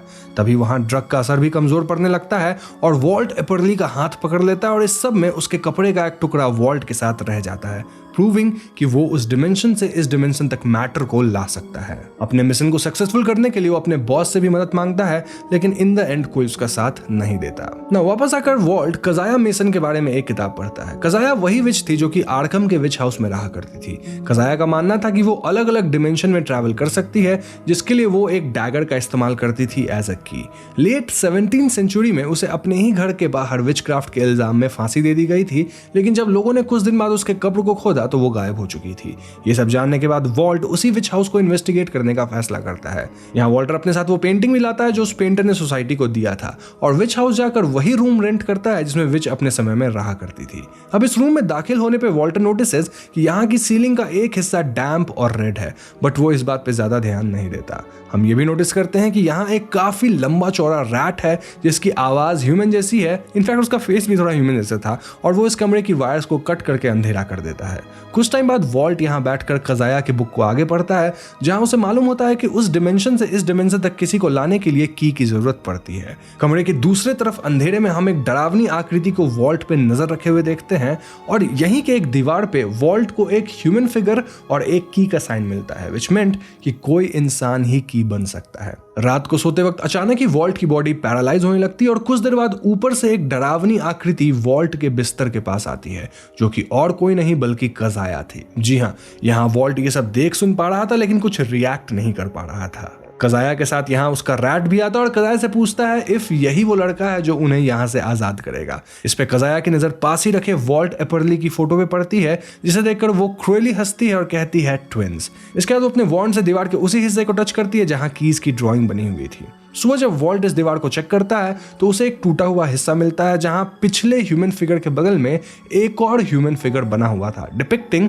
कि एक्चुअली में एक ट्विन का जोड़ा ही दूसरे दुनिया के मैटर ट्रैवल के लिए की है। तो अगले दिन वॉल्ट फिर से लिक्विड गोल्ड को लेकर विच हाउस आता है और अपने कमरे में पोर्टल को ओपन करता है। वो फॉरेस्ट के अंदर दाखिल होता है, लेकिन इस बार कजाया भी उसके पीछे पीछे दाखिल होती है। एपरली वॉल्ट को बताती है कि उसे यहाँ नहीं आना चाहिए था क्योंकि किसी ने उसका पीछा फॉरेस्ट तक किया है और अब यहाँ एक रिपल यानी डिस्टर्बेंस पैदा हो गई है। इसके बाद कजाया वॉल्ट को ढूंढते हुए वहां आती है और वॉल्ट और एपरली उससे छिपने लगते हैं, लेकिन विच का रैट उनकी लोकेशन कजाया को बता देता है और दौड़ भाग में कजाया वॉल्ट को पकड़ लेती है। एपरली किसी तरह वॉल्ट को बचाती है और ये दोनों फॉरेस्ट से निकलकर इस दुनिया में आ जाते हैं। यहाँ एपरली वॉल्ट से कहती है कि तुम मुझे यहाँ तो ले आए हो मगर ये सही नहीं है।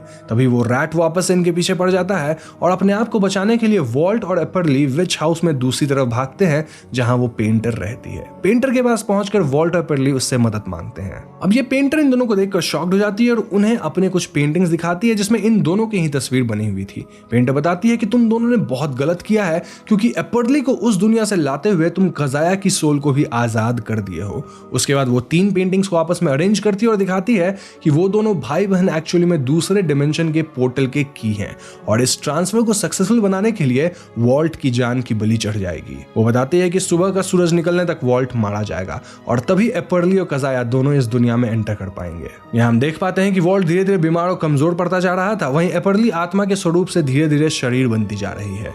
ये सब सुनकर एपरली बहुत परेशान हो जाती है और वहां से चली जाती है। अपनी जान बचाने के लिए वॉल्ट और वो पेंटर चर्च जाते हैं जहां वो सारी बातें उन्हीं सिस्टर को बताते हैं जो कि शुरुआत में प्रे करते हुए दिखाई गई थी। सिस्टर इनके लिए प्रे करने का वादा करती हैं और वॉल्टर की हालत खराब होने लगती है। कुछ टाइम बाद वहां वॉल्टर का दोस्त फ्रैंक भी आता है जिसे वॉल्टर एपरली के आने के बारे में सब कुछ बताता है। समय बीता जा रहा था, वॉल्टर की तबीयत बिगड़ती जा रही थी।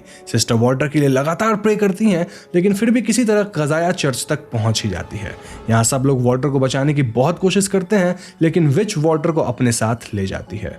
मौत को सामने देख वॉल्टर मदद के लिए चिल्लाता है कि तभी अचानक वहां एपर्ली आती है और कजाया को उसी के वॉन्ड से स्टैब करके वॉल्टर को बचा लेती है। नाउ कजाया के गायब होने के बाद वॉल्टर एपर्ली से रिक्वेस्ट करता है कि वो उसे छोड़कर ना जाए, लेकिन एपर्ली बताती है कि अब उसने अपनी मौत को एक्सेप्ट कर लिया है, अतः वो आजाद होना चाहती है। इसके बाद कमरे में एक तेज रोशनी की किरण आती है जो एपर्ली की आत्मा को अपने साथ ले जाती है।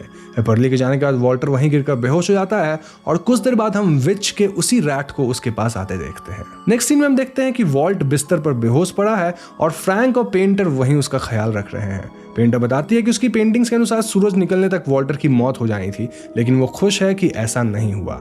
इन सब के दौरान फ्रैंक की नजर ऊपर के डैम्प एरिया पे पड़ती है और वो रियलाइज करता है कि ये एरिया एटिक का है। इसके बाद पेंटर और फ्रैंक दोनों मिलकर एटिक की तरफ जाते हैं जहां उन्हें सरप्राइजिंगली विच का कॉर्प्स सड़ी हुई हालत में मिलता है। दूसरी तरफ वॉल्ट खांसते हुए उठता है और रियलाइज करता है कि उसके अंदर कुछ चल रहा है। वो घबराकर मदद मांगता है, सेइंग इट्स इनसाइड मी। इधर फ्रैंक को एटिक में एक बॉक्स में उसी रैट का भी स्केलेटन मिलता है और अब हम देखते हैं कि वॉल्ट के बॉडी को चीरते हुए वो रैट बाहर निकलता है, जिसके बाद वॉल्ट की मौत हो जाती है। इधर उस रैट का स्केलेटन भी इस बॉक्स से गायब होता हुआ दिखाई देता है। ये देखकर फ्रैंक घबरा जाता है और ये दोनों नीचे आते हैं और उस रैट को वॉल्ट की बॉडी से निकलता देखते हैं। ये रैट हंसते हुए कहता है कि मुझे जो करना था वो मैंने कर दिखाया। ये देखकर फ्रैंक बहुत गुस्सा हो जाता है और इस रैट को पकड़ने की कोशिश करता है, लेकिन वो उसे पकड़ नहीं पाता। अब ये पेंटर फ्रैंक को संभालती है, बाहर की तरफ देखती है जहां सूरज निकल चुका था और कहती है कि वो जीत गए, यानी पेंटिंग वाली बात सच हो गई और वॉल्टर सूरज निकलने से जस्ट पहले मर गया। फिल्म के आखिरी सीन में हम उस रैट को वापस वॉल्टर के अंदर समाते हुए देखते हैं, जहां वो कहता है कि वो इस बॉडी के सड़ने तक इसका भरपूर इस्तेमाल करेगा, क्योंकि वैसे भी जिंदा रह के तो वॉल्टर ने इसका कोई इस्तेमाल नहीं किया। यहीं पे एपिसोड खत्म। तो ये थी 6th episode dreams in the witch house की कहानी और इस कहानी में हम देखते हैं कि वॉल्टर अपनी बहन की मौत को कभी भुला ही नहीं पाया और उसे वापस लाने के लिए हर मुश्किल कोशिश करता रहा। फ्रैंक एक सीन में कहता भी है कि you care more about your dead sister than the living, जिससे कि हम समझ पाते हैं कि वॉल्टर किस ग्रीफ से गुजर रहा है। इस कहानी में एपर्ली भी वापस आना नहीं चाहती थी और उसने अपनी मौत को एक्सेप्ट कर भी लिया था, बट वॉल्ट इस बात को एक्सेप्ट नहीं कर पाया। वॉल्ट का सपना बॉस्टन के सबसे बेहतर पियानिस्ट बनने का था, जो उसने कभी पूरा नहीं किया, जिस पर एपर्ली भी डिसअपॉइंटेड थी बिकॉज उसका टाइम तो खत्म हो गया था। एटलीस्ट वॉल्ट तो अपनी जिंदगी जी लेता। इन सब में एक ही चीज सही हुई कि एपर्ली ने अपनी मौत को एक्सेप्ट कर लिया और एंड में वो फॉरेस्ट ऑफ लॉस्ट सोल्स की बजाय हेवन जा सकी। इन द एंड भले ही पेंटिंग की प्रेमोनिशन सच निकली, लेकिन विच के रैट ने अपना फायदा निकालने के लिए सूरज निकलने से ठीक पहले ही वॉल्ट को मार दिया ताकि एटलीस्ट वो वापस जिंदा हो सके। अब यहाँ हो सकता है कि रैट ने विच के सिखाए किसी मैजिक का उपयोग किया होगा to take over Walt's body, लेकिन ये क्लियर नहीं किया गया है। इट्स ऑल्सो क्वाइट पॉसिबल कि वॉल्ट की बॉडी सड़ नहीं रही होगी, बल्कि रैट की आत्मा उसमें घुस गई है। अंत में रैट कहता भी है कि वो वॉल्ट की बॉडी का पूरा इस्तेमाल करेगा, भले ही वॉल्ट ने जिंदगी भर ना किया हो, विच इज ट्रू। तो यहाँ से हम बढ़ेंगे 7th एपिसोड की तरफ, जिसका नाम है द व्यूइंग। तो 7वें एपिसोड की शुरुआत होती है एक इनविटेशन के साथ और ये बुलावा किसी लायनर लैसेटर की तरफ से था, जिन्होंने 22 सितंबर 1979 को एक व्यूइंग ऑर्गेनाइज की थी। इस व्यूइंग को अटेंड करने के लिए 4 लोगों को इनवाइट किया गया था, जिनके नाम है शार्लेट, रैंडल, गाय और टाग। शार्लेट एक एस्ट्रोफिजिसिस्ट है, गाय एक फेमस नॉवेलिस्ट है, टाग एक पावरफुल साइकिक है और रैंडल एक पहुंचा हुआ म्यूजिशियन है। व्यूइंग अटेंड करने के लिए चारों लोग एक कार पार्किंग एरिया तक पहुंचते हैं, जहां हमें मालूम होता है कि ये सब किसी न किसी टॉक शो का हिस्सा रह चुके हैं। कुछ देर में इन्हें लॉयनर का सर्वेंट हेक्टर लेने आता है और इन्हें लॉयनर के आलीशान बंगले तक लेकर जाता है। अब इस बंगले का आर्किटेक्चर डिजाइन काफी भव्य था, जो कि इन लोगों को बहुत इंप्रेस करता है। अंदर आते वक्त ये ग्रुप नोटिस करता है कि यहाँ एक तरह की लिली प्लांट्स हर जगह लगी थी, जिसकी खुशबू बहुत मेस्मराइजिंग थी। इस पे हेक्टर बताता है कि ये लिली की खास ब्रीड है, जो कि 4 साल पहले तैयार की गई थी। इसकी खास बात यह है कि ये आम लिलीज की तरह जमीन की तरफ नहीं, बल्कि आसमान की तरफ फेस्ड होती है, जिस कारण से इन्हें स्टार गेजिंग लिलीज बताया गया है। दूसरी तरफ हम डॉक्टर ज़ारा नाम के किरदार से मिलते हैं, जो कि लायनर की डॉक्टर है और वो एक तरह का ड्रग उसे इंजेक्ट करती है। ग्रुप के अंदर आने के बाद उनका बहुत अच्छे तरीके से स्वागत किया जाता है, जहां एक रोटेटिंग टेबल पर कमरे के बीचों बीच इन सब की फेवरेट ड्रिंक्स रखी गई थी। डॉक्टर ज़ारा इन सबको सेटल डाउन होने कहती हैं और कुछ देर बाद यहाँ लायनर भी आता है। लायनर इन सबको एक स्पेशल वाइन सर्व करता है, जो कि वर्ल्ड वॉर 2 के टाइम से दुनिया में मौजूद है और अपनी काइंड की आखिरी बॉटल है। इसके अलावा लॉयनर इस सबको अपने अपने फील्ड्स में महारत हासिल करने के लिए तारीफ करता है और बताता है कि उसने इन्हें बहुत मुश्किल से चुन चुनकर इस व्यूइंग के लिए इनवाइट किया है। अब यहाँ एज अ व्यूअर इन लोगों के बारे में थोड़ा बहुत जान पाते हैं। हम पाते हैं कि नॉवेलिस्ट गाय इन सब में सबसे ज्यादा रूड और क्लोज्ड ऑफ काइंड ऑफ है, जबकि रैंडल अपनी लाइफ में थोड़ा डिप्रेस्ड है। बातचीत के दौरान लायनल कहता है कि वो और रैंडल एक जैसे ही हैं, क्योंकि रैंडल का म्यूजिक और लायनल की टेस्ट दोनों आउट ऑफ दिस वर्ल्ड है। वो रैंडल से कहता है कि लॉयनर उसके लिए दुनिया की कोई भी चीज प्रस्तुत कर देगा अगर वो इजाजत दे तो। इस पर रैंडल बताता है कि उसे ऐसा नहीं लगता और इनफैक्ट हम सब के अंदर एक वॉइड होता है जो कितना भी पैसा दो और कितना भी नाम किसी का बन जाए उससे भरा नहीं जा सकता। इस बात पे शार्लेट एग्री करती है, says it's like a black hole. लेकिन ऑब्वियसली लायनर को यह बात अच्छी नहीं लगती। इस पॉइंट तक हम ये समझ पाते हैं कि लॉयनर एक अमीर और घमंडी किस्म का आदमी है जो हर चीज को पाना चाहता है, चाहे वो इंसान हो या फिर कोई सामान। लॉयनर बताता है कि इस मैंसन में बजने वाला म्यूजिक तक कुछ खास उसके आर्किटेक्चर के लिए ही बनाया गया है और इस तरह उसके आर्किटेक्ट, सर्वेंट्स, हर चीज एक्सक्लूसिव है। इनफैक्ट इन चीजों को बाहर खरीदा भी नहीं जा सकता। वो तो रैंडल को अपने नेक्स्ट म्यूजिक एल्बम के लिए हायर करने का भी बात करता है, बट ही रिफ्यूजेस। इसके बाद रैंडल लायनर से डिस्प्ले में रखी एक गन के बारे में पूछता है और लायनर कहता है कि ये कहानी मेरी नहीं बल्कि हेक्टर की है और हेक्टर की तरफ इशारा करता है। हेक्टर बोलने ही वाला था बट लायनर उसे बीच में ही कट ऑफ कर देता है और फिर से अपना ही ज्ञान बताने लगता है। इस बातचीत में डॉक्टर ज़ारा भी अपनी लाइफ के बारे में बताती है और वो कहती है कि इससे पहले वो एक जनरल की फिजिशियन थी। वो कहती है कि उसने जनरल का हर रूप देखा था, जहां कभी वो खुद को एक रॉकस्टार समझता था तो कभी एक क्रूअल मर्डरर बन जाता था और कभी बहुत ही एक आम आदमी जैसा। वो कहती है कि ये समझना मुश्किल है कि कोई इंसान एक्चुअली में कैसा, और इस बात पे लॉयनर उसकी तारीफ करता है और कहता है कि डॉक्टर ज़ारा के बिना वो जिंदा भी नहीं होता। अब लॉयनर और ज़ारा इन सबको एक खास तरह का ड्रग ऑफर करते हैं और लॉयनर बताता है कि इस ड्रग की मदद से ये सब अपने कॉन्शियसनेस के हाईएस्ट लेवल पे परफॉर्म कर पाएंगे और जो आइटम आज इनके व्यूइंग के लिए रखी गई है उससे ये बहुत गहराई में समझ पाएंगे। तो ड्रग लेने के बाद सब लोग पहले से ज्यादा वल्नरेबल और फ्री फील करते हैं और लॉयनर इन सबको एक चेंबर के थ्रू किसी खास कमरे में ले जाता है और इस कमरे में दाखिल होने पर हम देखते हैं कि कमरे के बीचों बीच एक अजीब सा बड़ा पत्थर रखा हुआ है। ये पत्थर काफी शाइन कर रहा है और किसी मेटियोर के बड़े टुकड़े जैसा मालूम होता है। ये सब गेस्ट्स यहाँ अपने अपने तौर पर इस आइटम का आकलन करते हैं। शार्लेट कहती है कि ये किसी मेटियोर डेब्री जैसा है और लायनर और डॉक्टर ज़ारा से पूछती है कि इसके लैब टेस्ट रिजल्ट्स क्या आए हैं। लॉयनर बताता है कि लैब तो क्या, इलेक्ट्रोमैग्नेटिक टेस्टिंग, एक्सरे, यहाँ तक कि कार्बन डेटिंग में भी इस आइटम का टेस्ट क्लियर नहीं रहा, मानो ये इस दुनिया का है ही नहीं। वो बताता है कि इसे हासिल करने के लिए उसने बहुत पैसे खर्चे और कई रिस्क उठाए हैं। दूसरी तरफ साइकिक टा कहता है कि एक बहुत एंशिएंट स्टोन है और उसे इसकी तरफ से बहुत एनर्जी और अट्रैक्शन फील हो रही है। इस सब के दौरान गाय ही था जिसे ये स्टोन बकवास लग रहा था और वो कहता है कि उसे नहीं मालूम था कि लायनर का आइटम एक मामूली पत्थर निकलेगा। रैंडल स्टोन को समझने की कोशिश करता है और वो स्मोक करते हुए उसके करीब चला जाता है। तभी ये स्टोन काइंड ऑफ स्मोक को अपनी तरफ खींच लेता है और इसके बाद लायनर इस स्टोन पर अपने दोनों हाथ रखता है एंड देन वियर्डली इस स्टोन से एक श्रिल नॉइज इमिट होने लगती है। इस आवाज से कमरे में मौजूद सभी लोग डिस्टर्ब होने लगते हैं और सबके नाक से खून तक निकलने लगता है। हम देखते हैं कि एक तेज आवाज और रोशनी के साथ ये स्टोन टूट पड़ता है जिससे एक लाल रंग का अजीबोगरीब एंटिटी बाहर आता है। इसका स्ट्रक्चर स्लाइमी था और इसके बदन से दो बड़े बड़े टेंटिकल्स निकल रहे थे। इस एंटिटी के बाहर आने से माहौल और खराब होता है और ऐसा लगता है कि एक एनर्जी थी जो ये एंटिटी अपने चारों ओर से एब्जॉर्ब किए जा रही थी। इसके प्रभाव से टार्ग अचानक से पिघलने लगता है और वहीं खाक में मिल जाता है। वहीं गाय जो अब तक इसे मामूली पत्थर समझ रहा था वो सबके सामने ही बर्स्ट कर जाता है जिसके खून के छींटे शार्लेट और रैंडल पे भी पड़ते हैं। इस हादसे से शार्लेट और रैंडल बहुत डर जाते हैं और तुरंत वहां से निकलने के लिए दरवाजा पीटने लगते हैं। इसी दौरान हम देख पाते हैं कि कमरे के एक तरफ लायनर ट्रांस की स्थिति में पहुंच चुका था तो दूसरी ओर ज़ारा खुद इस एंटिटी की तरफ अट्रैक्ट होती है और इस पर अपना हाथ रख देती है। उनके ऐसा करते ही ये एंटिटी डॉक्टर ज़ारा को मेल्ट डाउन करके अब्सॉर्ब करने लगती है।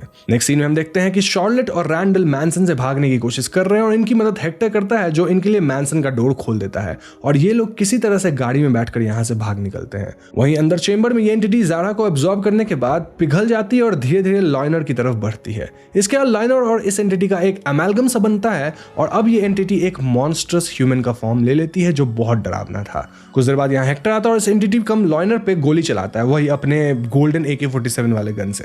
लेकिन अब ये एंटिटी बहुत पावरफुल हो चुकी थी, गोलियां का इस पे कोई असर नहीं होता और वो हेक्टर को भी मार गिराती है। फिल्म के लास्ट सीन में हम देखते हैं कि एंटिटी अब शहर के अंदर प्रवेश कर रही है थ्रू ए चेंबर ताकि यहाँ तबाही मचा सके।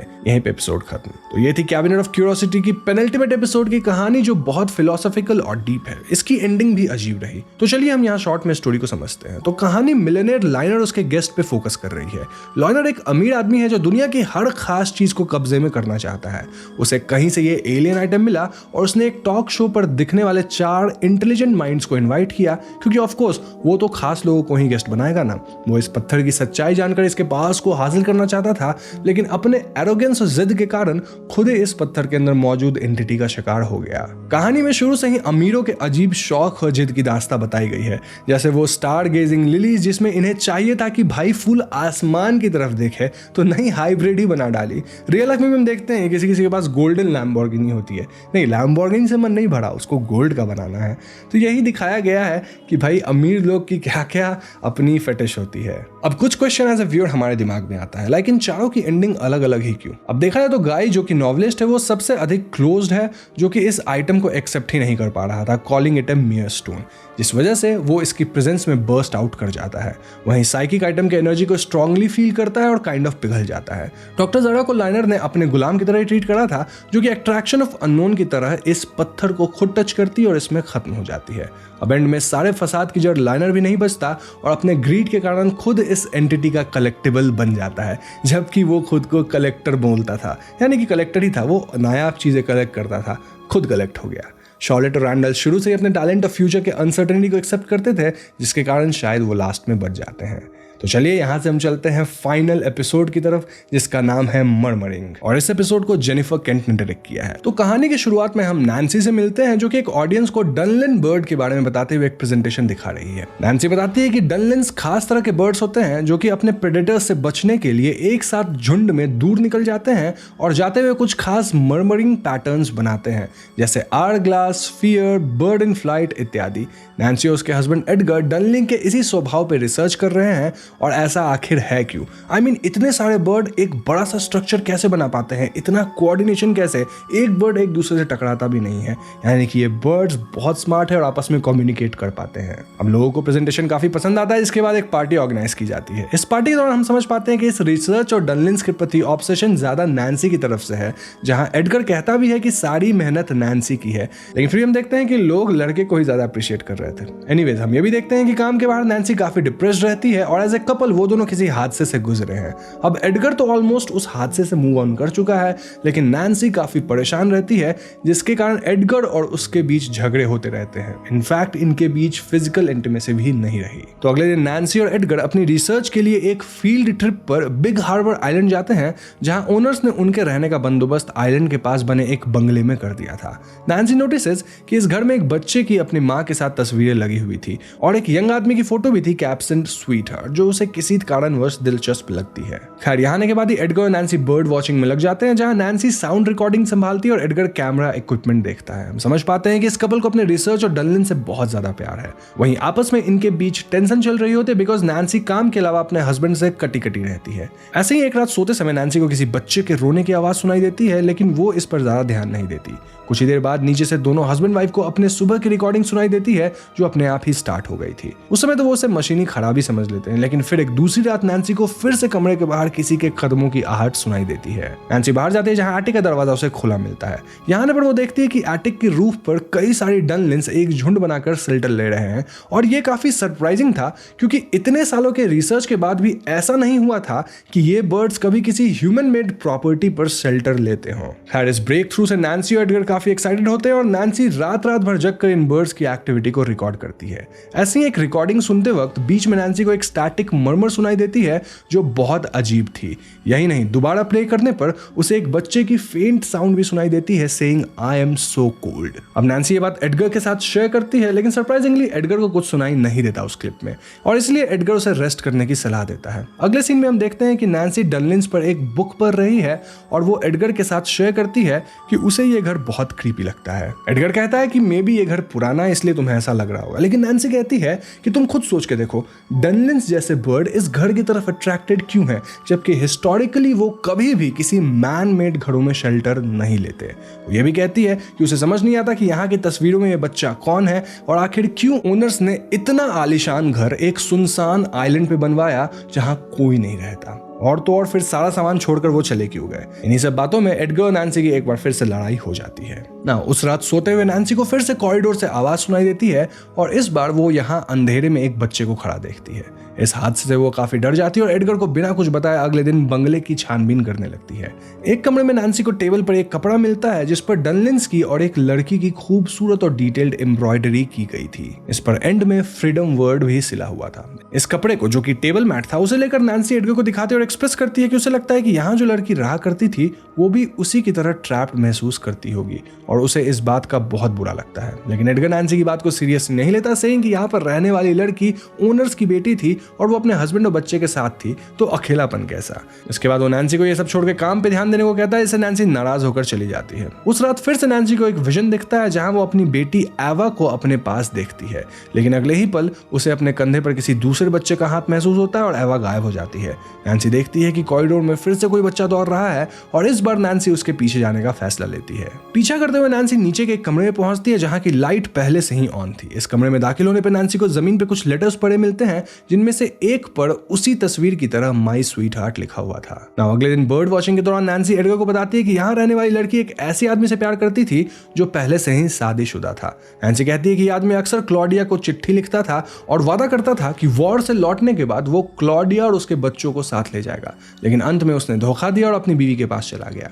इस बात से क्लॉडिया आहत हुई और उसने अपनी जिंदगी अकेले ही बिताई। यहाँ हम देख पाते हैं कि क्लॉडिया की कहानी से नैन्सी काफी ऑब्सेस्ड हो गई थी, जिसके कारण एडगर उसे इन सब से दूर रहने की सलाह देता है। लेकिन इस घर में अब आए दिन नैन्सी को कभी क्लॉडिया की तो कभी इसके बच्चे की आत्मा दिखती रहती है, जहां ये बच्चा मदद की गुहार लगाता और यहाँ क्लॉडिया गुस्से में दिखती थी। इस सबसे परेशान होकर नैन्सी बात की तह तक पहुंचने का फैसला करती है। अगले सीन में हम देखते हैं कि नैन्सी बंगले के केयरटेकर से यहाँ रहने वाले माँ और बेटे के बारे में पूछती है और उसे पता चलता है कि यहाँ रहने वाली लड़की क्लॉडिया थी जिसने अपने ही बेटे को डुबाकर मार दिया था, जिसके बाद उसने खुद की भी जान ले ली। नैन्सी ओनर को बताती है कि उसने यहाँ क्लॉडिया और उसके बेटे की परछाई देखी है, लेकिन केयरटेकर ये सुनकर गुस्सा हो जाता है क्योंकि उसके हिसाब से घोस्ट वगैरह नहीं होती और ऐसी अफवाह इस जगह के बारे में ना फैलाई जाए। वो कहता है कि 30 साल बीत चुके हैं तो इन चीजों पे बिलीव मत करो। साथ ही हम देखते हैं कि एडगर को भी नैन्सी की बातों पे यकीन नहीं था। इस दौरान नैन्सी नोटिस करती है कि एटिक में डनलिन्स वापस आ गए और दोनों हस्बैंड वाइफ अपना मन मुटाव भूल कर वापस रिसर्च में लग जाते हैं। ऐसे ही एक सेशन के दौरान नैन्सी एटिक के ठीक बाहर एक बच्चे को भीगे कपड़ों में खड़ा देखती है जो उसे बताता है कि उसकी माँ उस पर गुस्सा है। नैन्सी इस बच्चे का पीछा करते हुए कमरे तक आती है जहां उसे पहली बार क्लॉडिया क्लियरली दिखाई देती है। क्लॉडिया काले कपड़ों में थी और बहुत भयानक दिख रही थी। वो चीखते हुए नैन्सी के पीछे आती है saying what have you done. Nancy दौड़कर एक कमरे में खुद को बंद कर लेती है जहां उसे एक कोने में वही बच्चा खड़ा दिखाई देता है। बाहर से उसे अब भी क्लॉडिया की चीख सुनाई देती है और वो उसे वहां से चले जाने को कहती है। ये बच्चा काफी डरा हुआ था और नैन्सी एक ऐसी माँ होने के नाते जिसने अपने बच्चे को खोया है इसके दर्द को समझ पाती है। नैन्सी इस बच्चे को प्यार से रोशनी की तरफ आने को कहती है और उससे क्लॉडिया की तरफ से माफी भी मांगती है। नैन्सी की बात सुनकर ये बच्चा पहली बार अपने अंधेरे कोने से निकलकर बाहर आता है और बाहर आते ही सूरज की रोशनी में गायब हो जाता है। इसके बाद क्लॉडिया की आत्मा को मुक्ति मिल जाती है जहां नैन्सी एटिक में वो सीन देखती है जहां क्लॉडिया ने अपने बेटे को मारने के बाद खुद को मार लिया था। इन दोनों की आत्मा को मुक्ति मिलते ही डनलिन्स भी एटिक से चले जाते हैं, सिग्निफाइंग कि इन आत्माओं का दर्द ही वो कारण था जिससे वो बार बार यहाँ आते थे। डनलिन्स के स्वभाव में किसी भी मैन मेड ऑब्जेक्ट पे आना नहीं है। एंड सीन में नैन्सी भी अपने बेटी के डेथ को एक्सेप्ट कर लेती है और उसका और एडगर का पैचअप हो जाता है, जिसके बाद वो साथ में डनलिन्स को उड़ते हुए देखते हैं। तो ये थी फाइनल एपिसोड की कहानी जो कि अगेन ग्रीफ और एक्सेप्टेंस रिलेटेड हॉरर है। इस कहानी में पिछली सारी कहानियों का तोड़ दिखाया गया जो हम एडगर और नैन्सी के नजरिए से देखते हैं। इस कपल ने हाल ही में अपना बच्चा खोया है और एडगर ने इस बात को एक्सेप्ट कर लिया है, लेकिन एक कामयाब साइंटिस्ट और प्रैक्टिकल सोच रखने के कारण नैन्सी अब तक अपने ग्रीफ को प्रोसेस नहीं कर पाई है। आइलैंड में आने के बाद नैन्सी इस घर में आती है जहां उसी की तरह एक माँ रहा करती थी जिसे एक आदमी प्यार में धोखा दिया था। क्लॉडिया भी इस बंगले में अपने बच्चे के साथ उतना ही ट्रैप्ड फील करती होगी जितना नैन्सी करती थी विदाउट एक्सेप्टिंग कि उसके साथ क्या हुआ। अंत में क्लॉडिया उसके बच्चे के दर्द से कनेक्ट करके और उन्हें मुक्ति दिला के नैन्सी को भी क्लोजर मिल जाता है जिससे कि वो मूव ऑन कर पाती है। अब कहानी में हम नोटिस करते हैं कि ये आत्माएं सिर्फ नैन्सी को दिखती थी, एडगर को नहीं। ऐसा इसलिए हो सकता है क्योंकि एडगर अपने लाइफ में मूव ऑन बहुत इजीली कर जाता है, लेकिन क्लॉडिया और नैन्सी एक ही दुख के शिकार थे। एपिसोड्स में ऐसी इमेजरीज भी दिखाई गई है कि नैन्सी का इस घर में आना तय था। फॉर एग्जाम्पल, शुरू के पार्टी में जब नैन्सी से पूछा जाता है कि उसे बर्ड्स में इतना इंटरेस्ट क्यों है, तो वो बताती है बिकॉज बर्ड्स में फ्रीडम मिलता है। वहीं यहाँ नैन्सी के टेबल मैट पर फ्रीडम एम्ब्रॉयडर्ड मिलता है, तो दोनों में कनेक्शन है। वहीं एक सीन में हम देखते हैं कि एक हादसे से किसी डनलिन की मौत हो जाती है, जिसे एडगर तुरंत एक्सेप्ट कर लेता है जैसे उसने अपनी बेटी के डेथ को किया था, और कहता है कि इसकी स्किन म्यूजियम के लिए काम आएगी। लेकिन नैन्सी इससे बहुत अफेक्टेड और शॉक्ड हो जाती है, लेकिन इन द एंड वो ग्रीफ के सच को एक्सेप्ट कर पाती है, और इसी के साथ एपिसोड खत्म होती है और सीरीज भी। तो बस यही थी कैबिनेट ऑफ क्यूरियोसिटी की 8वें एपिसोड की एक्सप्लेनेशन, और मुझे उम्मीद है आपको ये लंबी सी वीडियो पसंद आई होगी। इस वीडियो को बनाने में काफी मेहनत लगी है, इनफैक्ट ये हमारे चैनल की लॉन्गेस्ट वीडियो है, तो इसे लाइक और दोस्तों के साथ शेयर जरूर कीजिएगा, इतना आप हेल्प कर दीजिए। जाने से पहले हमारे चैनल हॉन्टिंग ट्यूब को सब्सक्राइब करके बेल आइकन को जरूर दबा दें, क्योंकि हम अपने चैनल पे ऐसी ही इंटरेस्टिंग और लंबी वीडियोस लाते रहेंगे। पीस।